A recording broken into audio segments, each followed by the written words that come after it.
Hello po. Hello. What's up, guys? It's your basketball geeks, CJ Larin and Seth Yamse. You already know. So, if you gusto niyo ng quality contents, manood kayo dito. Please like and subscribe.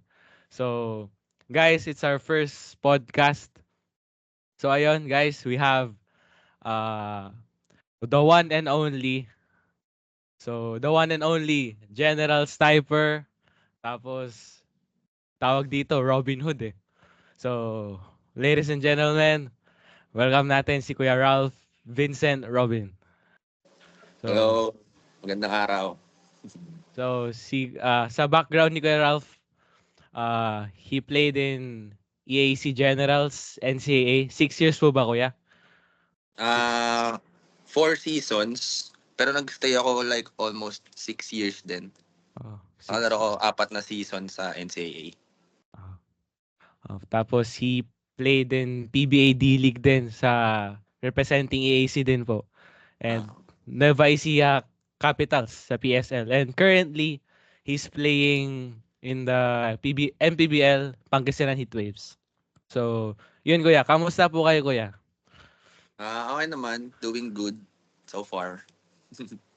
Kamusta po yung practices nyo po kuya? Balita ko po parang sa EAC po ata kayo nagte-training po kuya no? Yes, dun pa rin. Kumbaga, syempre si Coach Gerson din ang coach ng EAC. So, same venue lang ang practice namin. So, ayun.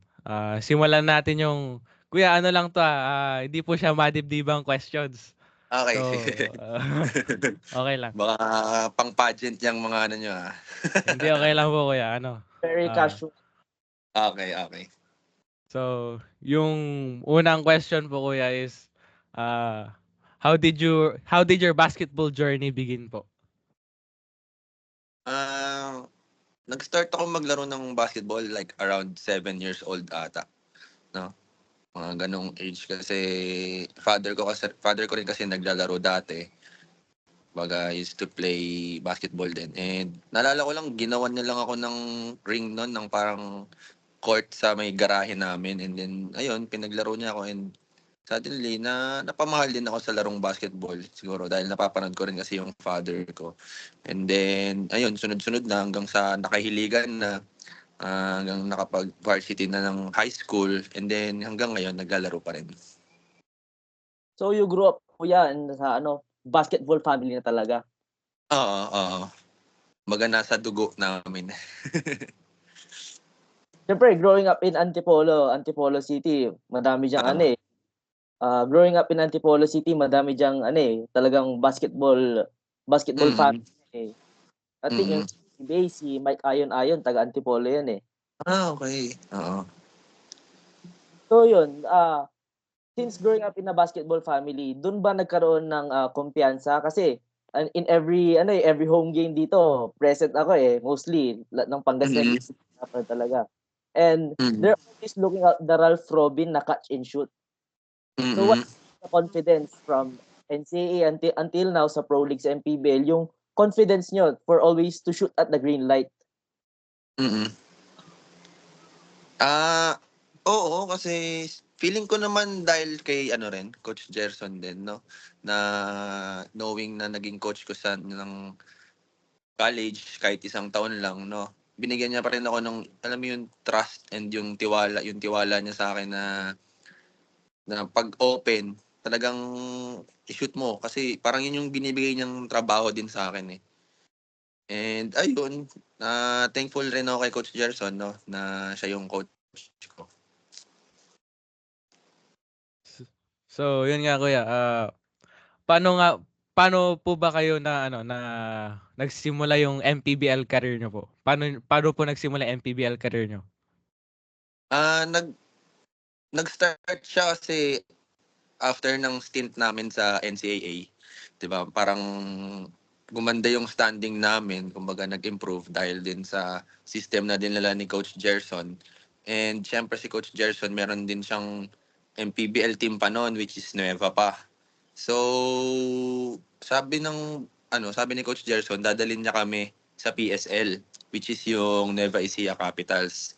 So, yun nga, after ng NC namin, dinala niya kami sa Nueva Ecija Capitals, and then nag-start kami dun sa PSL, and suddenly parang biglang nagkaroon ng problema, no? Parang nag-iba ng ano yung team owner namin doon, and unfortunately naalis si Coach Gerson, and ako rin nasama ako sa pag-alis. And then ayun, parang biglang nagko-offer si Coach Gerson na diyan sa Pangasinan eh. So, nung pagka-offer niya, sabi ko kay Coach, wala pa akong team, ganyan. Baka pwede akong masama sa kanya. So, sabi niya, ano lang daw, stay put lang daw, ready lang. No? Pag in case na makuha niya yung Pangasinan, isasama niya daw ako. And ayun, thankful din na nakuha ni Coach Gerson. And doon nag-start yung MPBL journey ko, which is my first season ko ngayon. Kuya, tanong ko lang po, kasama nyo na din po ba sila, Kuya Shaq Taganas during yung Nueva Ecija Capitals? Nung Nueva Ecija Capitals, hindi siya eh. Wala siya doon eh. Pero, nung mga last year, kasi, di ba, si Coach Gerson hawak niya yung Nueva Ecija, Rice Vanguards. Doon din sila nag-i-ensayo sa EAC. So, after nila, kami yung sunod, college, NCAA. So, nakikilala namin sila, Kuya Shaq, doon. Doon namin sila nami-meet. Kaya medyo may familiarization na rin sa isa't isa. Ayun. Kuya, tanong ko lang, yung sa NCAA career nyo po, Kuya, how is it Mm. playing with, playing against Renz Abando? Nabutan nyo po ba si Renz Abando? Kuya? How is it playing with Renz Abando po? Sobrang athletic ni Renz eh. Nung kalaban namin siya nung Bubble yun eh, around like 2022 ata. And sobrang hype niya nun. Sobrang ang ganda rin ng pinapakita niya. Which is yung mga dunk niya nga, yung athleticism niya, yung as in all around eh. So, sobrang magandang experience din, no? And mabait din naman si Renz. Ang lakas din nila noon ng Letran, which is ewan ko may talo ata sila, pero alam ko sila nag-champion ng Bubble eh. And ayun, magandang experience din, and challenging, no? Kasi gusto mo silang talunin eh, kasi sila yung focus ng no? So pag tinalo mo sila, 'di ba, parang aangat yung level nyo eh. So ayun, masaya and challenging din. So going to your Kuya, yung naman, yung MPBL team nyo ngayon, how's the chemistry sa Pangasinan Heatwaves? Sa ngayon, medyo pa rin kami, building pa rin kami ng chemistry, no? Kasi parang nabigyan lang ata kami ng ilang weeks of preparation bago mag-opening. So, andun yung kapaan talaga ng mga first few games.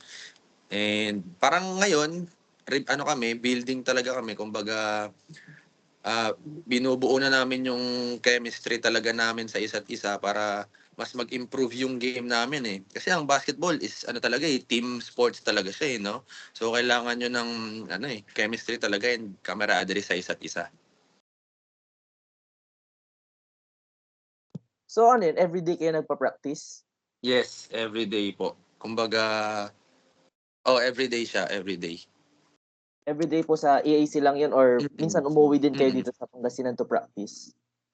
Pag meron kaming home game, like, kunwari, may game ng Wednesday, siguro by Monday and Tuesday, nasa Pangasinan na kami to practice. Tapos, tagdag ko rin, bukod sa, since growing up in yung basketball family, bukod sa inyong father, sino yung naging basketball idol nyo? Basketball idol ko, ako nun dati, PBA eh. Parang nanonood ako madalas PBA, and San Miguel fan ako eh. SMB eh. So, ang ina-idol ko nun, gusto kong panoorin parate si Alex Cabagnot. No? Left hand din, point guard, no? Shooter po, And, shooter. shooter din, no? So, siya yung tinitingala ko nun, siya yung pinapanood ko parati nun eh. Lagi yung nila, yung grabe yung rin nila, yung run rin nila nung San Miguel, ilang beses sila nagcha-champion, no? So ayun, si Cabagnot yung tinitingnan ko. Hindi kayo mga Jeff Chan fan na left-handed din? Oo, pero kasi ano eh, SMB talaga ako eh. Pero grabe rin si Jeff Chan yung shooting din niya, di ba? Left hand and ano bang, ano ka, moniker niya ba? Ni Jeff Chan, no? And dati rin, ang alam ko naabutan ko rin si ano eh, Don Ontiveros din eh. Yan, yung sa Ah, Buano San hot Miguel. shot. Oo, sa Cebuano Hotshot. Yun din yung pinapanood ko dati noon. Yan. Sa NBA naman, wala kayong naging idol, kuya? Sa sa NBA, ano eh, Kyrie. Kyrie Irving. Kyrie Irving din. Talaga. So, Yan. Mavericks kayo ngayon. Mavericks. Kaso natalo sila nung first Mavericks. game. Oo. So yun, sa longest stint nyo, how is it like playing for yung nga sa MPBL kasi ang kilalang coach talaga diyan si Coach Gerson eh. Since Mm.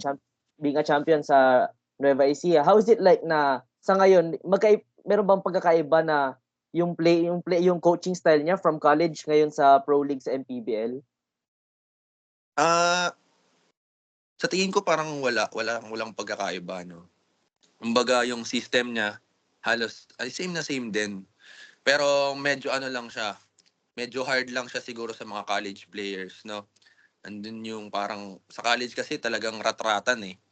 Pag sa MPBL more on ano eh, IQ na eh, more on experience na rin eh, di ba? So yun lang siguro yung pagkakaiba, no. Pag training kasi namin dati kay Coach Gerson, may mga puro takbuhan eh. Puro talagang takbuhan talaga kayo eh. Pero ngayong MPBL, syempre may mga kasama ka ng mga veterano, di ba? Kumbaga mag-a-adjust ka din. So siguro yun lang yung pagkakaiba, no. Yung endurance din siguro yung takbuhan kasi more on ano eh, physicality na lang sa ano eh. More on experience na lang din sa MPBL eh. So mas nagiging physical na nung nasa Oo. MPBL. Oo, oo. So hindi ganoon sa parang sistema sa college na more on free pa kayo on sa MPBL. Oh, run and gun, more on run and oo. So there was nung nung college nyo ba, nagsimula ba kayo agad na diretsong NCAA or nag-team B po muna kayo tapos saka kayo nakaangat sa talagang NCAA? Nag-start ako ng college 2015. Hindi pa ako sa EAC. Nag-aral lang ako sa UE. UE lang ako for University of the East for 2 years. Doon ako Tapos hindi ako varsity doon, hindi ako student athlete. Ano lang talaga ako, estudyante lang. And then one time, yung friend ng father ko, kakilala niya yung head coach ng EAC. And sabi niya kung pwede niya akong pag-tryoutin doon. Mga Pero around hindi pa po yun si Coach 20. Gerson. Hindi pa po yun si Hindi pa, Coach hindi pa. Gerson. Hindi pa. Hindi pa. Hindi pa. Last year nyo Hindi na pa lang siguro. nakasama si Coach. It is Coach Ariel eh. Coach Ariel season which is kasama na sa assistant coach ni Coach Gerson. Si Coach Ariel. Siya pa yung head coach ng EAC noon. And meron silang common friend ni Papa. And sabi ng friend ni Papa na pa-try outin ako doon, mag-try ako sa EAC ng I think mga 2017 atin or 2017 ata. E di pinapunta niya ako. And then ayun, nagustuhan naman ako ng head coach noon, which is si Coach Ariel, and doon na nag-start yung NCAA journey ko. Kuya, what can you see as your main goal po as you go through your young yet illustrious career po? Ano po yung main Ah, goal niyo? ngayon parang syempre gusto mong magstay in the league ng matagal, 'di ba? Gusto mong maging healthy and maging competitive around lahat ng teams. And siguro ang main goal namin is talagang makapasok sa playoffs, no? Baga gusto ng team manager namin na makapasok kami sa playoffs. So, yun yung siguro goal namin for now and goal ko rin, no? Para ma-fulfill namin yung binibigay ng team manager sa amin.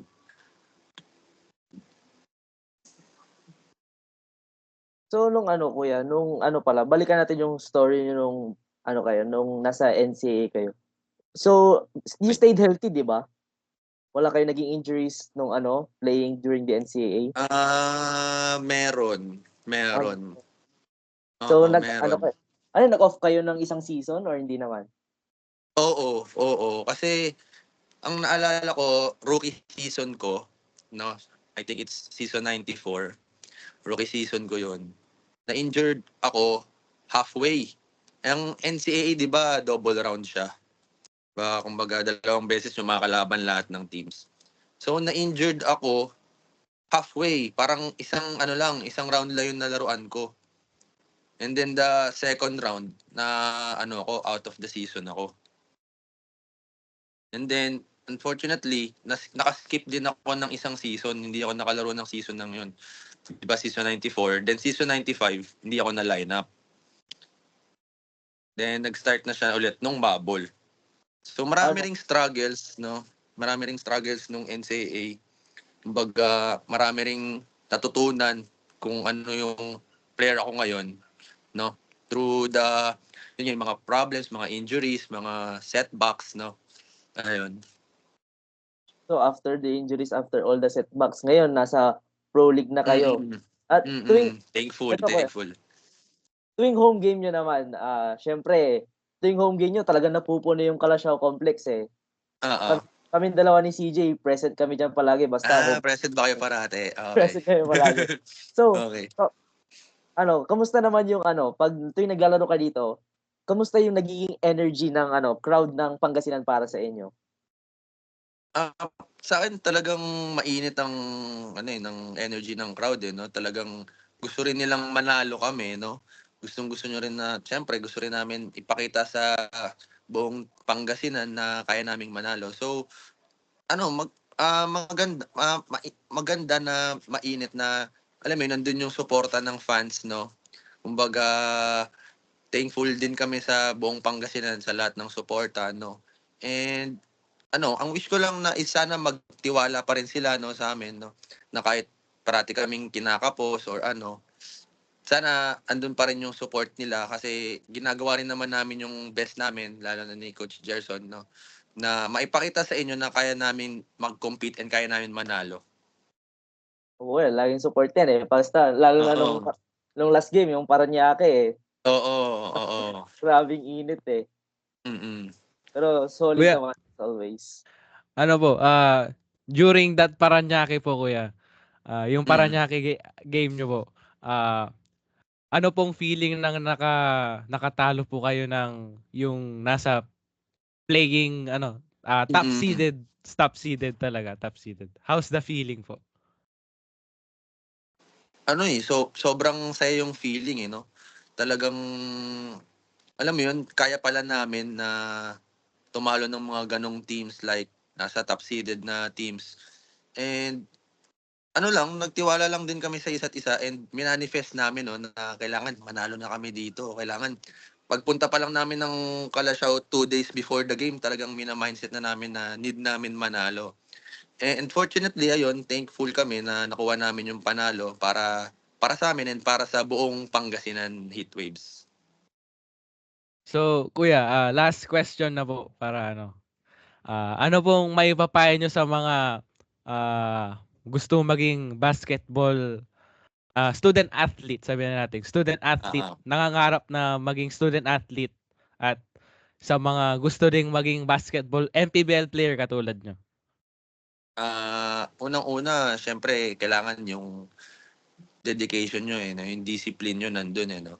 And yung attitude nyo no, na gusto nyong makuha yung ganong level no. So,